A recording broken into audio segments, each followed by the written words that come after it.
नमस्कार, आप देख रहे हैं मुद्दा। मैं हूं आपके साथ संदीप तिवारी। छत्तीसगढ़ में विधानसभा चुनाव का बिगुल बज चुका है। आचार संहिता लग चुका है। चुनाव आयोग ने मतदान करने की तिथि तय कर दी है। छत्तीसगढ़ में 2 चरणों में मतदान होने वाला है। पहला मतदान 7 नवंबर तो वहीं दूसरा 17 नवंबर को होगा। लेकिन हाई प्रोफाइल सीट मानी जाने वाली कसडोल विधानसभा के प्रत्याशियों के नामों की अब तक कांग्रेस और बीजेपी ने घोषणा नहीं की है, जिस कारण क्षेत्र के मतदाता भी बेसब्री से उम्मीदवारों का इंतजार कर रहे हैं। प्रदेश में अभी भी 5 सीटों पर बीजेपी उम्मीदवारों के नाम की घोषणा होना बाकी है, जबकि कांग्रेस ने अब तक विधानसभा उम्मीदवारों की एक भी सूची जारी नहीं की है। मौजूदा आंकड़े बताते हैं कि कसडोल विधानसभा क्षेत्र से पूर्व विधायक द्वारिका प्रसाद मिश्र मध्य प्रदेश सरकार में मुख्यमंत्री रहे। साथ ही पूर्व विधायक कन्हैया लाल शर्मा मध्य प्रदेश सरकार में मंत्री रहे।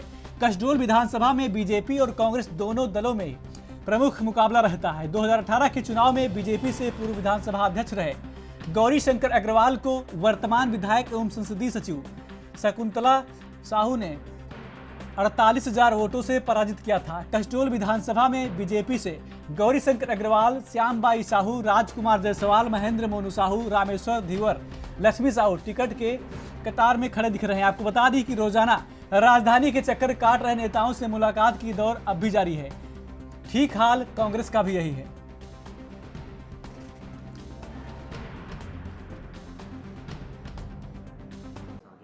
छत्तीसगढ़ में हमारा जो पिछले 5 साल का बही खाता है, जो हमारा काम करने का जो हमने एक शैली हमारे मुख्यमंत्री ने यहाँ दिखाई है, दर्शाई है, 37 में से 35, 36 में से 34 हम लोगों ने वादे पूरे किए हैं।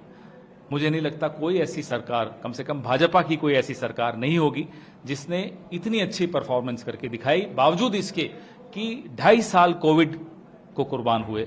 उसके बावजूद अगर इतना काम कर पाई तो सोचिए अगर पूरे 5 साल बिना किसी कोविड की महामारी के खतरे के अगर काम किया होता तो कहीं ज्यादा काम कर पाते। आने वाले 5 सालों में करके दिखाएंगे। कसडोल विधानसभा एक सेंसिटिव विधानसभा है। अभी तक जितने बार हुआ है सबसे लास्ट में कसडोल का टिकट घोषित हुआ है और इस दफे लगता है कि अभी इसमें ना बहुत सारा कुछ छुपा है कि किसको मिल सकता है किसको नहीं मिल सकता है। सब ना सोच रहे हैं कि इसको मिलेगा उसको मिलेगा, लेकिन कसडोल विधानसभा में क्षेत्रीय प्रत्याशी को मिलना चाहिए, क्षेत्रीय होना चाहिए, बिल्कुल क्षेत्रीय प्रत्याशी होना चाहिए कसडोल से। नहीं, भाजपा का एक ही मतलब है, सबका साथ सबका विकास।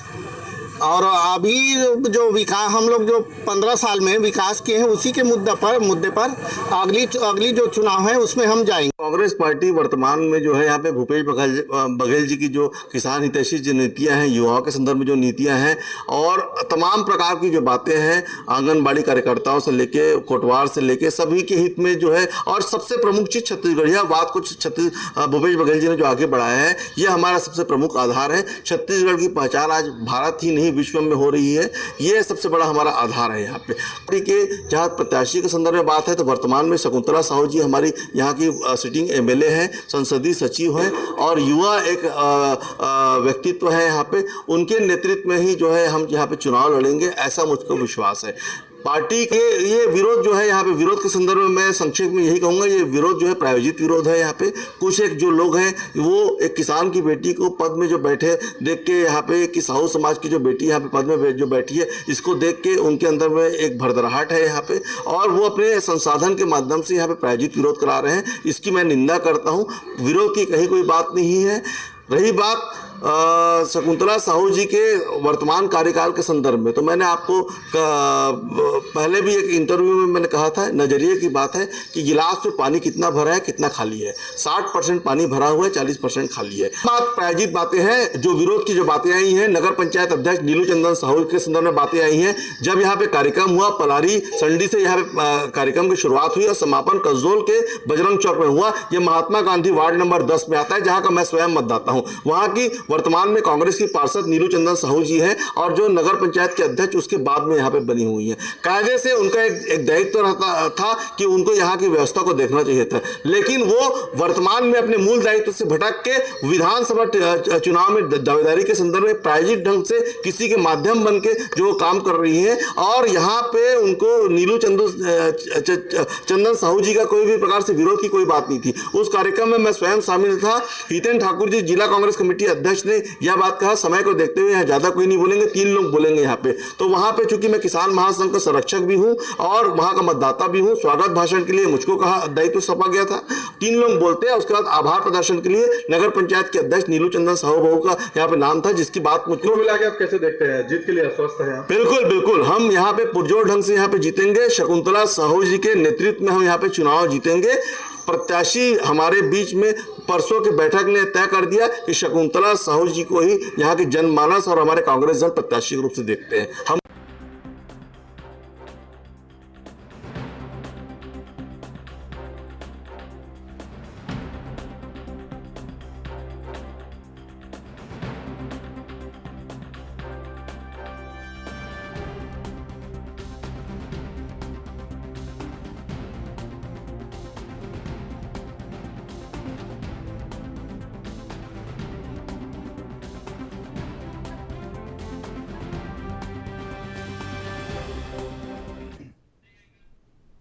और इस अहम मुद्दे पर चर्चा करने के लिए हमारे साथ 3 मेहमान जुड़ गए हैं। हमारे संवाददाता अखिलेश तिवारी जुड़ गए हैं, साथ ही योगेंद्र व्यास जी हैं, सुशील कुमार शर्मा जी हैं। तीनों मेहमानों का स्वागत। सबसे पहले अखिलेश तिवारी जी, आप ही का रुख करेंगे। अखिलेश तिवारी जी, छत्तीसगढ़ में चुनाव की तिथि का जो घोषणा हो चुकी है, क्या कुछ कांग्रेस और बीजेपी की तरफ से तैयारियां की जा रही हैं?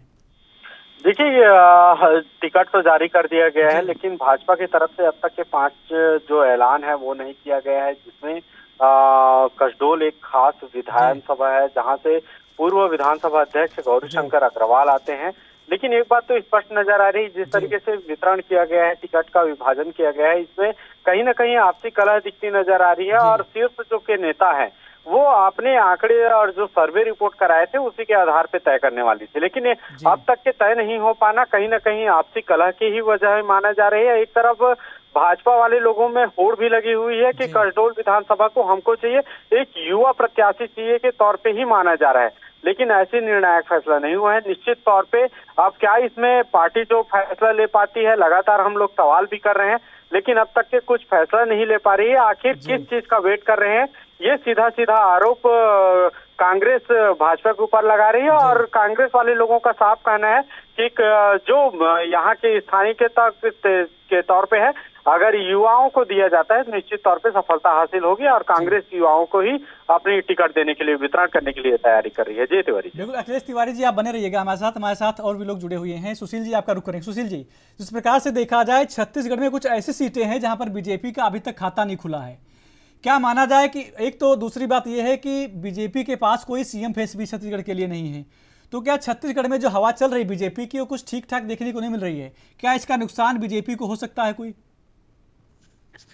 देखिए, यहाँ अभी आपने कहा कि कुछ सीटें ऐसी है जहाँ खाता ही नहीं खुला अभी तक, तो जो जहाँ खाता ही नहीं खुला वहाँ नुकसान क्या हो सकता है? वहाँ तो फायदा ही फायदा होना है। और दूसरा, इस बार माननीय मोदी जी ने, बीजेपी सरकार ने आदिवासी, जनजातीय और पिछड़े वर्गों के लिए काफी कुछ घोषणाएं की हैं, काफी कुछ काम किए हैं। और मुझे लगता है उन कामों को लेकर भारतीय जनता पार्टी छत्तीसगढ़ में प्रचार के दौरान जाएगी और तो उन कामों की वजह से वहां की जनता भारतीय जनता पार्टी को वोट देना पसंद करेगी।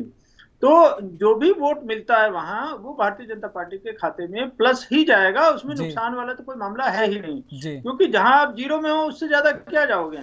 तो निश्चित रूप से यहाँ पर भारतीय जनता पार्टी खाता खोलेगी और हो सकता है कि अपनी एक अच्छी उपस्थिति वहां पर दर्ज कराए। जी योगेंद्र व्यास जी, आप ही के पास आएंगे। योगेंद्र व्यास जी, इस प्रकार से कांग्रेस की तरफ से कहा जा रहा है कि अगर सरकार छत्तीसगढ़ में बनी तो वहां पर जातिगत जनगणना कराई जाएगी, क्या जातिगत जनगणना एक बड़ा मुद्दा चुनाव में हो सकता है वहां पर? योगेंद्र जी आवाज आ रही है आपको? चलिए अखिलेश तिवारी का रुख करते हैं। अखिलेश तिवारी जी, लगातार कांग्रेस की तरफ से कहा जाता है कि अगर सरकार बनी तो जातिगत जनगणना कराएंगे। आप वहां पर ग्राउंड जीरो पर पत्रकारिता करते आए हैं छत्तीसगढ़ में, आपको देखने को क्या मिल रहा है? क्या छत्तीसगढ़ में जातिगत जनगणना एक बड़ा मुद्दा हो सकता है वहां पर? अखिलेश जी, आवाज आ रही है आपको? हेलो जी, अखिलेश जी आवाज आ रही है आपको? जी योगेंद्र जी,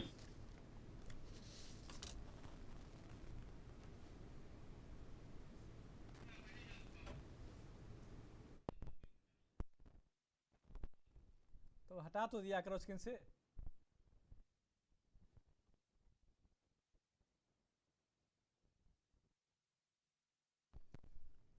तो आपको बता दें कि छत्तीसगढ़ में विधानसभा चुनाव का बिगुल बज चुका है, आचार संहिता लग चुकी है। चुनाव आयोग ने मतदान करने की तिथि भी तय कर दी है। छत्तीसगढ़ में 2 चरण में मतदान होने वाला है।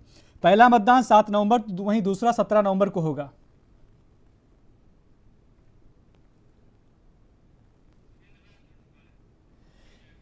योगेंद्र व्यास जी, आपको आवाज आ रही है? जी आ रही है। योगेंद्र व्यास जी, आपसे समझने का प्रयास करेंगे, जिस प्रकार से कांग्रेस की तरफ से लगातार कहा जा रहा है कि जातिगत जनगणना कराई जाएगी, क्या जातिगत जनगणना एक बहुत बड़ा मुद्दा हो सकता है छत्तीसगढ़ में? देखिए, जातिगत जनगणना के ऊपर जी, मतलब हम बात करेंगे राजस्थान, मध्य प्रदेश, छत्तीसगढ़, तीनों जगह पे जातिगत जनगणना करने का जो कांग्रेस का तरफ से वादा किया गया है, जी, मुझे नहीं लगता कि उसका कोई ज्यादा फायदा पहुंचने वाला है, क्योंकि धरातल पर हम देखेंगे जी, तो आज तक आरक्षण का सही फायदा भी ग्राउंड लेवल तक नहीं पहुंच पाया है। जिनको मिला वही परिवार बार बार उसी आरक्षण का फायदा उठा रहा है। तो जातिगत जनगणना भी करा लेते हैं, उस हिसाब से आरक्षण भी कर लेते हैं, तो भी मुझे नहीं लगता कि ये इतना विश्वास जनजाति और उसके अंदर जीत पाएंगे जातिगत जनगणना के आधार पर। सुशील जी, जिस प्रकार से देखा जाए छत्तीसगढ़ और मध्य प्रदेश में आम आदमी पार्टी की भी एंट्री हो चुकी है।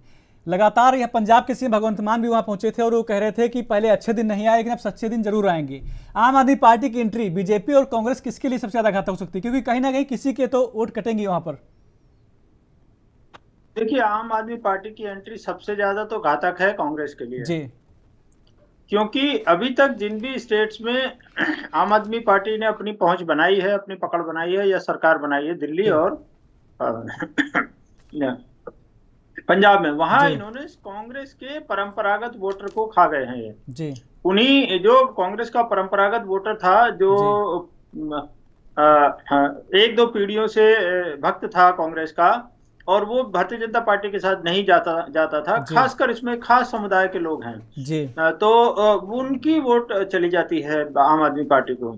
और ऑफ कोर्स क्योंकि ये फ्री की रेवड़ियां बांटते हैं, फ्री बिजली, फ्री पानी और बेरोजगारी भत्ता और वृद्धों को पेंशन, इस तरह की फ्री चीजें देते हैं जो कि टैक्स पेयर के पैसे से ही जाता है। तो उसमें कुछ ऐसे लोग हैं जिनको देश या समाज की परवाह कम है और खुद के लिए वो ज्यादा जीते हैं, जो मैं कहूंगा सपाट शब्दों में खुदगर्ज हैं, जिनको ये फ्री की रेवड़ियां चाहिए, तो वो तबका भी इनके साथ जुड़ जाता है।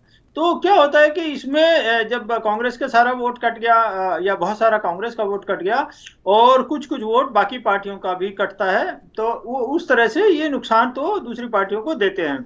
लेकिन ये जहां पर परंपरागत रूप से बीजेपी का वोटर है वो अक्षुण्ण रहता है। वो बीजेपी का वोटर जो ट्रेडिशनल वोटर है वो बीजेपी को सपोर्ट करता है, और जो राष्ट्रवादी सोच का वोटर है, जो सनातनी सोच का वोटर है, वो बीजेपी को पूरी तरह से सपोर्ट करता है, वो फ्रीबीज के लालच में नहीं आता है। तो इस तरह से देखा जाए तो मुख्यतः नुकसान कांग्रेस को होगा और बाकी छुटपुट नुकसान और सब पार्टियों को भी थोड़ा थोड़ा हो सकता है। जी, योगेंद्र व्यास जी, आप ही के पास आएंगे और समझने का प्रयास करें। जिस प्रकार से देखा जाए कि बीजेपी के पास कोई सीएम फेस अभी तक ऐलान नहीं हुआ छत्तीसगढ़ के लिए, कांग्रेस लगातार इसको लेकर बीजेपी पर हमला हो रही करें कि उनके पास कोई चेहरा ही नहीं है। क्या बीजेपी के पास जो चेहरा वहां पर अभी तक घोषणा नहीं की गई चेहरे की, क्या इसका कोई नुकसान बीजेपी को हो सकता है छत्तीसगढ़ में?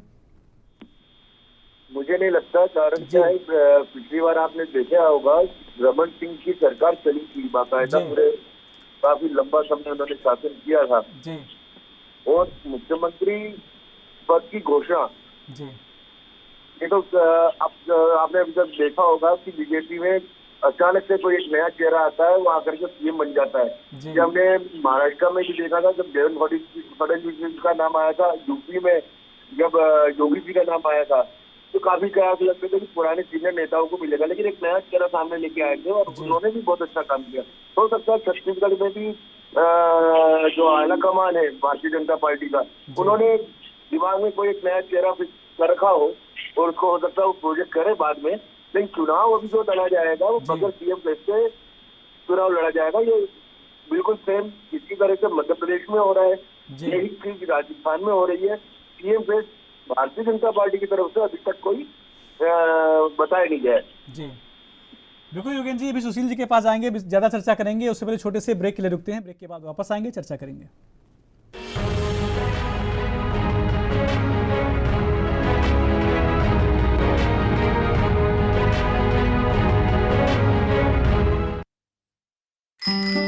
क्या बात है चाचा जी, आपकी तो बड़ी धाकड़ पहचान है। वो तो है, तभी तो 60 साल का होते ही बाबूजी की वृद्धावस्था पेंशन अपने आप ही शुरू हो गई। काश मेरी भी पहचान होती तो जाति प्रमाण पत्र का काम झट से हो जाता। वैसे चाचा जी, कौन है ये धाकड़? कोई ऊंची जान पहचान वाले होंगे? हाँ बेटा, बहुत धाकड़ से। कौन? और कौन? धाकड़ हैं हमारे मोदी जी और मनोहर लाल जी, जिनने हमारा पहचान पत्र दिलाया और साथ में पेंशन भी दिलाई। तेरा भी काम करवा दूं। अब हरियाणा में पहले की तरह न दफ्तर चक्कर काटना, न दस्तावेजों का झंझट। राशन कार्ड, जाति प्रमाण पत्र, आयुष्मान चिरायु कार्ड जैसे ढेरों काम हो जाते हैं एक कार्ड से आसान। हरियाणा सरकार ने लोगों का परिवार पहचान पत्र बनाया, सुविधाओं को उनके घर के द्वार पर पहुंचाया। जो ठाना वो कर दिखाया।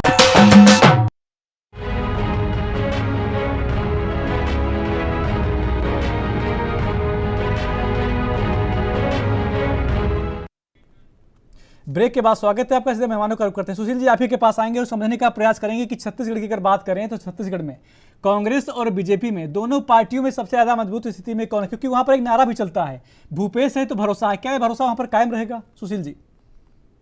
देखिए, भरोसा मुझे लगता है आज की जो परिस्थितियां हैं ग्राउंड लेवल पर, वो ये बता रही हैं कि शायद भूपेश में भरोसा जनता को नहीं रहा है जी, क्योंकि पिछला कार्यकाल भारतीय जनता पार्टी का था और इस बार कांग्रेस का है जी।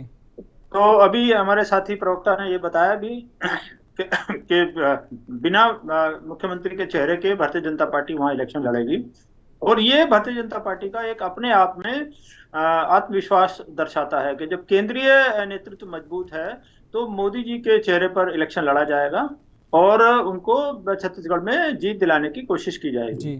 दूसरा, मुझे इसलिए भी लगता है कि बीजेपी वहां कंफर्टेबली सीट निकाल लेगी क्योंकि जैसा बिहार में जातिगत जनगणना की बात चल रही है, हो रही है, नारा दिया जा रहा है, उसी तर्ज पर जब कांग्रेस ने अगर ये नारा दिया है कि अगर हम सरकार में आए तो हम भी जातिगत जनगणना कराएंगे, तो ये अगर उनका डगमगाता हुआ आत्मविश्वास बता रहा है और ये बता रहा है कि एंटी इनकम्बेंसी फैक्टर वहां पर चल रहा है और लोग अब वर्तमान सरकार को पसंद नहीं कर रहे हैं, तो इससे मुझे क्लियर कट इंडिकेशन ये दिखाई दे रहा है कि भारतीय जनता पार्टी इस बार छत्तीसगढ़ में सरकार बनाने जा रही है। जी योगेंद्र व्यास जी, आपसे के पास आएंगे। अभी सुशील जी को सुना होगा आपने, उन्होंने कहा कि कांग्रेस भी बिल्कुल भरोसे के साथ नहीं है कि वो सरकार बनाएगी, कि जिस प्रकार से उन्होंने घोषणाएं की कि अगर हमारी सरकार बनी। लेकिन दूसरी तरफ अगर मध्य प्रदेश की बात करें, वहां भी शिवराज सिंह चौहान कहते नजर आ रहे हैं कि क्या मैं मुख्यमंत्री बन सकता हूं। भरोसा उनके अंदर भी ज्यादा कुछ खास दिख नहीं रहा है। जी जी आप बिल्कुल सही कह रहे हैं। शिवराज सिंह चौहान जी भी बराबर लगातार जनसभाओं में अपने कार्यकाल की बारे में जनता से पूछ रहे हैं, बार बार पूछ रहे हैं क्या मैं दोबारा मुख्यमंत्री पद पे आ सकता हूँ, क्या आप मेरे पर भरोसा कर रहे हैं। और काफी कुछ है क्योंकि 118 साल का उनका जो शासन चल रहा है, लगभग 18 साल में उनका मान के चले कम 16 साल तो उनका मुख्यमंत्री तो पाल रहा है शिवराज जी का, तो काफी कुछ काम किया है उन्होंने, तो उसको लेकर जो जनता के बीच में जा रहे हैं क्योंकि एक काफी समय से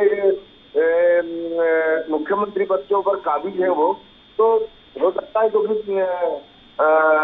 एक नया चेहरा आला कमान सोच रहा हो कि नया चेहरा एक लेकर के आए और मुख्यमंत्री तो है ही है शिवराज जी वर्तमान में, तो कहीं ना कहीं ऐसा कुछ बात यहाँ पे मध्य प्रदेश में देखने को मिल रही है कि शायद बीजेपी की तरफ से कोई नया चेहरा सीएम पद के लिए आ सकता है। रही बात अपन करते छत्तीसगढ़ में, तो छत्तीसगढ़ में तो मैंने आपको बताया कि रमन सिंह सरकार ने शासन किया है, वहाँ पे अग्रवाल जी जो है ब्रजमोहन अग्रवाल, वो एक दावेदार होते हैं भारतीय जनता पार्टी की तरफ से। बिल्कुल सुशील जी, आपने एक बहुत बड़ी बात कही कि कहीं ना कहीं जो इस प्रकार से बयानबाजी चल रही है कि अगर हमारी सरकार बनी, जब अगर शब्द यूज कर रहे हैं तो जाहिर सी बात है कि पूर्ण भरोसा नहीं है। लेकिन टीएस सिंहदेव को चुनाव से कुछ ही महीने पहले उप मुख्यमंत्री बना दिया जाता है। क्या टीएस सिंहदेव भूपेश बघेल में कोई खटास चल रही थी पहले से? जी, आपने बिल्कुल सही कहा, ये बिल्कुल खटास चल रही थी और इस खटास का पैमाना हम मान सकते हैं। अभी कुछ दिन पहले माननीय प्रधानमंत्री मोदी जी छत्तीसगढ़ में कुछ परियोजनाओं का उद्घाटन करने गए थे और वहां पर भूपेश बघेल ने कहा था कि केंद्र से फंड आता है और हमें यहाँ नहीं मिलता है। तो वहीं on board officially TS Singhdeo ने कहा कि नहीं, ऐसी बात नहीं है, केंद्र ने हमें बिना भेदभाव के बजट दिया है। तो आप देखिए, जब ऑफिशियली कोई स्टेटमेंट आता है इतने भारी भरकम नेता का, तो इसका मतलब यही है कि वहां खटास थी और इस खटास को दूर करने के लिए तुरंत उनको आप देखिए कि पद भी दे दिया जाता है। तो इन चीजों से पता लगता है कि वहां एंटी इनकम्बेंसी फैक्टर बहुत है और वो सरफेस पर आ रहा है। जब विपक्षी नेता उप मुख्यमंत्री ये मानने लगे कि हाँ, केंद्र से हमें बजट आ रहा है बिना किसी भेदभाव के, तो ये एक तरह से इनडायरेक्टली आपने केंद्र सरकार की तारीफ कर दी और ये मतदाताओं में एक बहुत बड़ा मैसेज चला गया कि हाँ, छत्तीसगढ़ को केंद्र सरकार से बिना भेदभाव के बजट आ रहा है। तो ये बीजेपी के लिए पॉजिटिव चला जाता है और कांग्रेस में अपने आप में लोगों में नेगेटिव चला जाता है। ये बताता है कि अब यहाँ पर दो फाड़ हो रहे हैं, दो ग्रुप बन गए हैं। तो वो जो आम मतदाता है वो किसके साथ जाएगा, वो टीएस सिंहदेव के साथ जाएगा या भूपेश बघेल के साथ जाएगा, तो उसमें वो फिर अपनी लॉयल्टी तय करता है देश के लिए, समाज के लिए। तो वहां पर उसको दिखाई देता है कि समाज का भला करने वाली बिना किसी भेदभाव के जो वो सरकार बना सकती है बीजेपी, जो कहती है सबका साथ सबका विकास। और वही राष्ट्रवादी पार्टी भी है जो राष्ट्र के हितों का भी ख्याल रखती है और स्टेट लेवल पे लोकल हितों का भी ख्याल रखती है। तो ये बात जो आपने कहा, ये बिल्कुल दिखाई दे रहा है कि कांग्रेस डामाडोल है और इस बार लगता है कि कांग्रेस सरकार में नहीं आ पाएगी और भारतीय जनता पार्टी निश्चित रूप से वहां सरकार बनाने जा रही है। बिल्कुल। डॉक्टर सुशील शर्मा जी, आप जुड़े, आपने अपना कीमती समय दिया, आपका धन्यवाद। साथी योगेंद्र व्यास जी, वरिष्ठ पत्रकार, हमारे जुड़े, आपका भी धन्यवाद।